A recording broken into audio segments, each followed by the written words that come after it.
ഇടുക്കി, കോട്ടയം ജില്ലകളിലെ ഇറച്ചിക്കടകൾ വെള്ളി മുതൽ അടച്ചിടും. ഇതര സംസ്ഥാനങ്ങളിൽ നിന്നുള്ള കന്നുകാലി ഇറക്കുമതി നിലച്ച സാഹചര്യത്തിൽ വെള്ളി മുതൽ ഇടുക്കി, കോട്ടയം ജില്ലകളിലെ ഇറച്ചിക്കടകൾ അടച്ചിടുമെന്ന് meat industries welfare association. Idukki live വാർത്തകൾ നിങ്ങൾക്കായി അവതരിപ്പിക്കുന്നത് capital car fancy opposite government tribal school, Kattappana. ജില്ലയിലെ 100-ലേറെ ഇറച്ചിക്കടകൾക്ക് പൂട്ടുവീഴും. ആന്ധ്രാപ്രദേശിൽ നിന്ന് കന്നുകാലികളെ കയറ്റിവരുന്ന വാഹനങ്ങൾ PCA നിയമത്തിന്റെ പേരിലും വൈകാരിക വിഷയങ്ങൾ ഉയർത്തി പിടിച്ചിടുകയാണ്. ഒരാഴ്ചയ്ക്കിടെ 500-ലേറെ കന്നുകാലികളെ അനധികൃതമായി പിടിച്ചത്. ഇതിലൂടെ 4 കോടി രൂപയുടെ നഷ്ടമുണ്ടായി. പാർവതിപുരത്ത് നിന്ന് കന്നുകാലികളുമായി ഒരു ലോറി കേരളത്തിലെത്തുമ്പോൾ ആന്ധ്രയിലെയും തമിഴ്നാട്ടിലെയും ഗുണ്ടാ സംഘങ്ങൾക്ക് 3 ലക്ഷത്തിലേറെ രൂപ പിരിവ് നൽകേണ്ടി വരുന്നു. കന്നുകാലി ഇറക്കുമതി നിലച്ചതോടെ നിലവാരമില്ലാത്ത ബീഫ് സംസ്ഥാനത്തുടനീളം വിൽക്കുകയാണ്. കേരളത്തിൽ 15 ലക്ഷത്തിലേറെ ആളുകളാണ് മേഖലയിൽ ജോലി ചെയ്യുന്നത്. കന്നുകാലികളെ വാഹനങ്ങളിൽ കൊണ്ടുവരുന്നത് തടസ്സപ്പെടുത്തിയാൽ കേസെടുക്കണമെന്നും ജില്ലാ പോലീസ് മേധാവികളെ നോഡൽ ഓഫീസർമാരായി നിയമിച്ചുമുള്ള സുപ്രീംകോടതി വിധിയും നിലവിലുണ്ട്.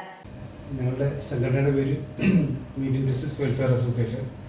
ഈ നാൽക്കാലികളുടെ വ്യാപാരവും പരിപാലനം, വളർത്തൽ, ബന്ധപ്പെട്ട സമസ്ത മേഖലയും ബന്ധപ്പെട്ട ജനങ്ങളും അവരുടെ ഉന്നമന ലക്ഷ്യമാക്കി പ്രവർത്തിക്കുന്ന ഒരു സംഘടനയാണ്. യാദൃശ്യമായിട്ട് ഇപ്പം ഇറച്ചി വിപണിയെ ഇത് ബാധിച്ചു എന്ന് പറഞ്ഞാലും നമ്മുടെ ഇന്ത്യയുടെ ഒരു തനതായ സമ്പത്താണ് കാലി വളർത്തൽ.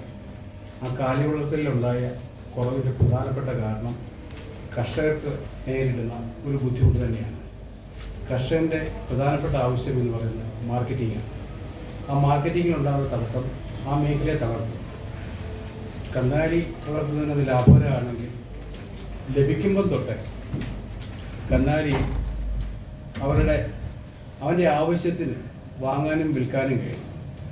ഈ ജീവനുള്ള സാധനം ആയതുകൊണ്ട് ഇതിനെ കൊണ്ടുപോകാൻ ചില നിയമങ്ങൾ കൊണ്ടുവന്നിട്ടുണ്ട്. ആ നിയമത്തിൻ്റെ പിൻബലത്തിലും കുറേ കാലങ്ങളായി ഭാരതത്തിൽ മൊത്തത്തിൽ കണ്ടുവരുന്ന വൈകാരിക വിഷയങ്ങളും ഇതിൻ്റെ ക്രയവിക്രയത്തെ വളരെയധികം ബാധിച്ചു. അത് ഈ മേഖലത്തിൻ്റെ അഭിവൃദ്ധിയും ബാധിച്ചു. കേരളത്തിലും ബാധിച്ചു. ഇന്നത് ഇറച്ചിയെ ബാധിച്ചു. നാളെ അത് പാലിനെ ബാധിക്കും. ബന്ധപ്പെട്ട മേഖലകളെല്ലാം ബാധിക്കും. ഇത് 2014 മുതൽ ഞങ്ങളിതെല്ലാവരോടും പറയാറുള്ളതാണ്. ബന്ധപ്പെട്ട അധികാരികളോട് ശ്രദ്ധപ്പെടുത്തിയിട്ടുമുണ്ട്. ഇപ്പോൾ ക്രയവിക്രയത്തിലുണ്ടാകുന്ന തടസ്സം മീറ്റ് എക്സ്പോർട്ടിംഗ് കമ്പനികളുടെ ഒരു പിന്നാമ്പുറ കളികളാണ് ഞങ്ങൾ എപ്പോഴും പറയാറുണ്ട്. കാരണം ചന്തയിൽ വിലപേശി വയ്ക്കുന്ന ഒരു സാധനത്തിന് വാങ്ങാൻ ആളെത്താതിരുന്നാൽ കർഷകനാണ് അതിൻ്റെ നഷ്ടം. പക്ഷെ ഒരിക്കലും ഒരു വാർത്താമാധ്യമങ്ങളുടെ പ്രാധാന്യവും ഈ ബന്ധപ്പെട്ട മേഖലയിൽ ഞങ്ങൾക്കുണ്ടാകുന്ന ബുദ്ധിമുട്ടുകളെ കുറിച്ച് ആരും എഴുതാറില്ല. ഈ ആന്ധ്രയിൽ ഇന്ത്യയുടെ വടക്കേ ഇന്ത്യയുടെ പല ഭാഗങ്ങളിൽ നിന്നും വാഹനങ്ങളിൽ കന്നുകാലികളെ കൊണ്ടുവരുമ്പോൾ ഈ വൈകാരിക വിഷയങ്ങൾ ഉയർത്തിക്കൊണ്ട് ഇന്ത്യയിൽ പിടിച്ചെടുക്കുന്ന മാടുകൾ എന്ന് പറയുന്നത് ഒരു വർഷം 500 കോടി രൂപയാണ്. ഈ 500 കോടി രൂപയുടെ മാടുകൾ ഇവർ പിടിച്ചെടുത്തിട്ട് ഒറ്റ മാടുകൾ പോലും സർക്കാർ ഖജനാവിൽ എത്തിയതായിട്ട് എല്ലാ സ്റ്റേറ്റിനോടും വിവരാവകാശ പ്രകാരം അപേക്ഷ ചോദിച്ചിട്ട് അവർക്ക് തരാൻ സാധിച്ചിട്ടില്ല. എന്നിട്ടും ഇത് നിർബാധം തുടരുന്നു. അപ്പോൾ അതിൻ്റെ ഔദ്യോഗിക രംഗങ്ങളിൽ ബന്ധപ്പെട്ടവർക്ക് ഇത്രയും വലിയ ഇൻ്റലിജൻസ് സംവിധാനങ്ങളൊക്കെയുള്ള ബാധ്യതയിൽ ഈ ഒരു വിഷയം ചോദ്യം ചെയ്യപ്പെടാതെ പോകുന്നത് ആ മേഖലയിലുള്ള ഒരു സ്വാധീനം കൊണ്ട് തന്നെയാണ്. ഇത് ഞാനല്ല ആദ്യം പറഞ്ഞത്. വേറൊരു രീതിയിൽ നമുക്കെല്ലാം അഭിമാനിക്കാവുന്ന ക്ഷീരമേഖലയ്ക്ക് ഏറ്റവും കൂടുതൽ വിപ്ലവങ്ങൾ തന്നിട്ടുള്ള നമ്മളുടെ വർഗീസ് കുര്യൻ അമുൽ കുര്യൻ എന്നൊക്കെ പറയുന്ന അദ്ദേഹമാണ് ഈ കാറ്റൽ ട്രേഡിങ്ങിൽ ഉണ്ടാകുന്ന വിഷയം ഈ സമ്പദ് വ്യവസ്ഥ തകർത്ത് അയൽ രാജ്യങ്ങൾ ചെയ്യുന്നതാണെന്ന് പറഞ്ഞിരിക്കുന്നത്. എന്തോ എനിക്ക് അത്രയൊന്നും പറയാൻ അറിയത്തില്ല. അദ്ദേഹം ഒരു ലേഖനം വായിച്ചുള്ള അറിവേ ഉള്ളൂ. അദ്ദേഹത്തിൻ്റെ ഒരു ലേഖനം വായിച്ച അറിവേ ഉള്ളൂ. ഇപ്പോൾ പ്രധാനമായിട്ടും ഞങ്ങൾക്കുള്ളത് കന്നുകാലികൾ കേരളത്തിലേക്ക് എത്തുമ്പോൾ നമ്മുടെ നിയമം അനുസരിച്ച് വെറ്ററിനറി ഡോക്ടർ സർട്ടിഫിക്കറ്റും വേണം, ബില്ലും വേണം, സെസ് ബില്ല്. ഇതുണ്ടെങ്കിൽ വാഹനത്തിൽ കൊണ്ടുവരാം. ഇങ്ങനെ ആന്ധ്രാപ്രദേശ് വഴിയാണ് മിക്കവാറും കന്നുകാലികൾ വരുന്നത്. കർണാടകത്തിലൂടെ വരാൻ പറ്റത്തില്ല. അവിടെ കഴിഞ്ഞ സർക്കാർ ആ സ്റ്റേറ്റിൽ നിന്ന് വേറെ സ്റ്റേറ്റിലേക്ക് കന്നുകാലികളെ കൊണ്ടുവരുന്ന ഭയങ്കര കടുത്ത നിയന്ത്രണങ്ങൾ ഏർപ്പെടുത്തി. അപ്പം ഇങ്ങനെ നമ്മൾ കൊണ്ടുവരുമ്പോൾ കഴിഞ്ഞ ജാനുവരി 21 മൃഗസംരക്ഷണ വകുപ്പിൻ്റെ ആനിമൽ ഹസ്ബൻഡറി ഡിപ്പാർട്ട്മെൻറ്റ് ഈ ആന്ധ്ര സർക്കാരിൻ്റെ veterinary doctor certificate, veterinary health ആരോഗ്യ സർട്ടിഫിക്കറ്റ് കൊടുക്കേണ്ടെന്നൊരു തീരുമാനം കൊണ്ട് അവിടെ തൊട്ടാണ് പ്രശ്നം ഏറ്റവും രൂക്ഷമായത്. വളരെ സമ്മർദ്ദം ചെലുത്തി രാഷ്ട്രപതിക്കൊക്കെ ഇതിനെക്കുറിച്ച് അന്വേഷിക്കണമെന്ന് പറഞ്ഞപ്പോൾ അവർ ഓൺലൈനിൽ ഈ സംവിധാനം ഏർപ്പെടുത്തി.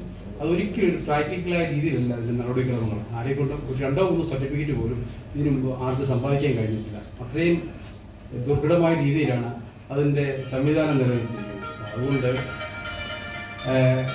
കന്നാലി കൊണ്ടുവരുമ്പോൾ ഈ പിടിച്ചെടുക്കുന്ന നടപടികൾ വളരെയധികം കൂടി. ഒറ്റ ദിവസം 14 ലോഡ് മാടാണ് കഴിഞ്ഞ ദിവസം പിടിച്ചത്. അപ്പം ഞങ്ങൾ ഈ വിഷയം പ്രധാനമന്ത്രിക്കും രാഷ്ട്രപതിക്കും കൊടുത്തു. അതിൻ്റെ ഫയൽ നമ്പർ നിങ്ങൾക്ക് തന്നതിനകത്തുണ്ട്. അവരത് ആന്ധ്ര സർക്കാരിനെ ചുമതലപ്പെടുത്തിയിട്ട് അവരെപ്പോഴെങ്കിലും വിളിച്ചു ചോദിക്കുന്നതല്ലാതെ ഒരു നടപടി എടുത്തിട്ടില്ല. ഞങ്ങൾ കൊടുത്തൊരു പരാതിയിൽ യാഥാർത്ഥ്യമുണ്ടെന്ന് കരുതി ഇന്ത്യയുടെ പരമോന്നത നേതാവായ ബഹുമാനപ്പെട്ട രാഷ്ട്രപതി അവർ അന്വേഷിക്കാൻ കൊടുത്തിട്ടും തൽസ്ഥിതി തുടരുന്നു എന്ന് പറയുമ്പോൾ ഇതിനെതിരെ ഞങ്ങൾ എന്താരോടാ? വാർത്താ സമ്മേളനത്തിൽ Saleem MA, Yunus Ibrahim, Robin KM, Boney Philip, Tibin Francis, Rajesh Thankan, Jalaluddin EM, Justin Thomas എന്നിവർ പങ്കെടുത്തു. Idukki live news Kattappana. Idukki live വാർത്തകൾ നിങ്ങൾക്കായി അവതരിപ്പിച്ചത് ആത്മവിദ്യാലയമേ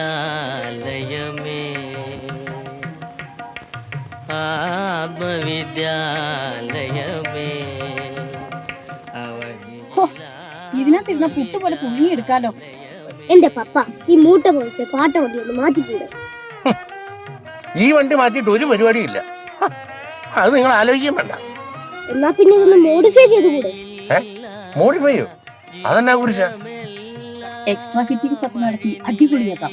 കാറ് പിന്നെ വേറെ ലെവലാ. എന്നാ വണ്ടി നേരെ ക്യാപിറ്റൽ കാർ ഫാൻസിലോട്ട് വിട്ടോ. ജില്ലയിലെ ഏറ്റവും വലിയ car fancy showroom capital car fancy, opposite government tribal school, Kattappana. അത്യാധുനിക ടെക്നോളജിയിൽ wheel alignment and wheel balancing, വിദഗ്ധരായ ടെക്നീഷ്യൻസ്മാരുടെ സേവനം, ഏറ്റവും വിലക്കുറവിൽ Indian and imported tyres, music system, seat cover, power window, rexine, floor മാറ്റുകൾ തുടങ്ങി എല്ലാവിധ ആക്സസറീസുകളും.